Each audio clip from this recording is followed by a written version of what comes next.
Ang mga paranormal experts na sina Alex Angeles, Rob Rubin, at ang psychic na si Ana de la Cruz ang magkakasamang lilibot sa aklatang ito ngayong gabi. Dito sa ikalawang palapag nagsimula ang di umano'y pagpaparamdam sa kanilang tatlo. Kuya Alex, dyan sa gawin mo. Kaya nga. Dandahan ka lang pumunta raw dyan. Anino siya. Parang anino siyang itim. Ang CR sa sulok ng palapag na ito ang tumawag sa kanilang pansin.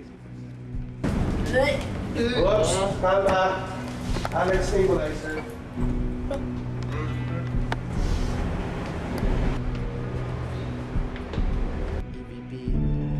Minabuti ng grupo na kumuha ng EVP or Electronic Voice Phenomena Recording sa silid na ito.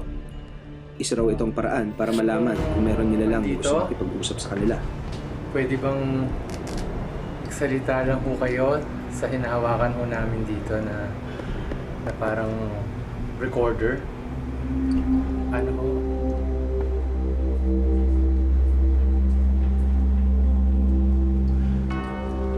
May mensahe po ba kayo? Pakilang po. Meron po ba kayong gustong sabihin? Ayan, parang may sinasabi. Hindi na.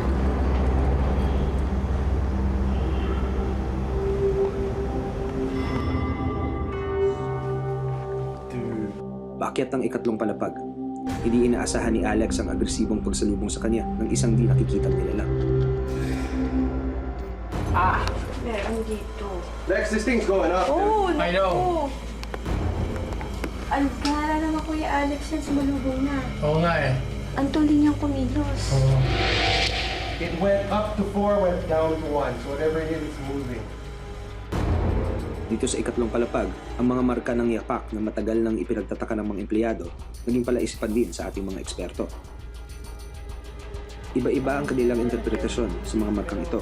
May kilos to. Parang laro eh. Parang ikot ng iikot, tapos magtatago sa ilalim na lamesa. Parang ganyan eh, laro eh. Laro to, laro. Sina Alex at Rob naman, inuugnay ang mga marka sa sahig sa Iranian section ng aklatan. Parang this is the point of origin. It started here. It started here and it ended there. Bringing it to Iranian There. section. Right. There's a possibility there might be some Saudi Arabian spell books and stuff like that there, which are very much known to cause mischief. One example would be the Necronomicon, the Book of the Dead, which is said to be a cursed book. But we won't know unless we can get in. Sa ika-apat at huling palapag na nilibot ng tatlo, tila isang librarian daw ang naghihintay sa kanila.